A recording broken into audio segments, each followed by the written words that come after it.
আবার একটা নতুন ভিডিওতে তোমাদের স্বাগত। কালী পুজোর সন্ধ্যাবেলাটা কেমন করে কাটালাম তোমাদের সাথে শেয়ার না করলে চলে? আগেই বলেছি, এই বছর কালী পুজোর আমার কোনো দায়িত্ব ছিল না বা নিতে পারিনি। তার জন্য কিছুক্ষণ পুজোতে থাকার পরে এই রাত্রি 10টা নাগাদ চলে গেছিলাম আমাদের করুণাময়ী মন্দিরে।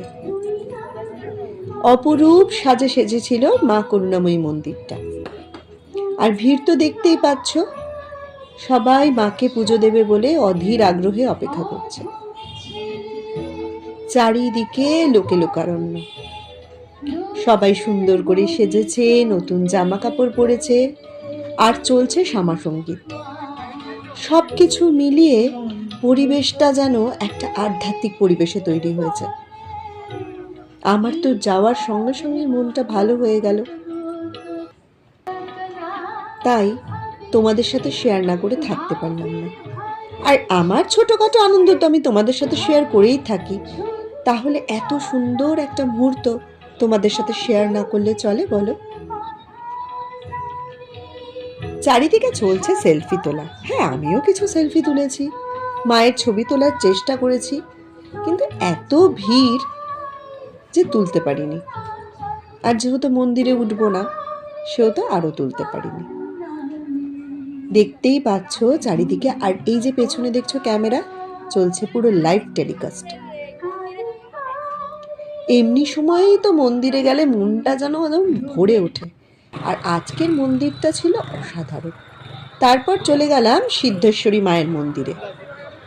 সেখানে আমাদের আজকে কুপন ছিল আর কি, ভোগ আনতে গেছিলাম আমি আর সাহাবাবু দাদাকে খুঁজছেন, মানে আমাদের রাজীবদাকে, যে ভোগ নেওয়ার জন্য কুপন যে দিয়েছিল রাজীবদাকে দিতে হবে।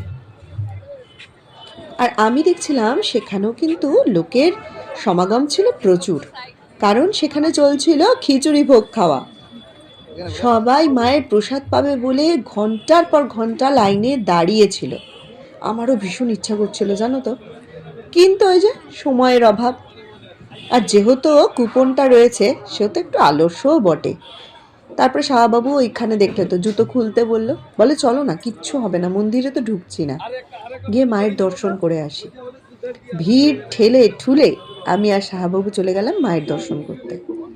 প্রাণ ভরে মায়ের দর্শন করলাম। তারপরে মনে পড়লো তোমাদের কথা, তোমরাও তো দর্শন করবে বলো, শুধু আমি দর্শন করলে চলবে?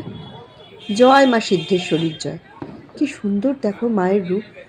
আমি প্রচুর বছর পর গেলাম কিন্তু মায়ের মন্দিরে, যাওয়া হয় না গো, কোনো না কোনো কারণেই হয়তো গিয়ে ওঠা হয় না। তাহলে এত সুন্দর মুহূর্ত তোমাদের সাথে শেয়ার না করে থাকতে পারি? তারপরেই সিদ্ধেশ্বরী মায়ের পাশেই চলছিল কিন্তু মায়ের পুজো, মা কালীর পুজো। সেখানে থিম করেছিল, সুন্দর সাজিয়েছিল, অসাধারণ। আমি সেখানে দাঁড়িয়ে কিছুক্ষণ ভিডিও করে নিলাম, তোমাদের সাথে শেয়ার করব বলে ছবিও তুলেছি।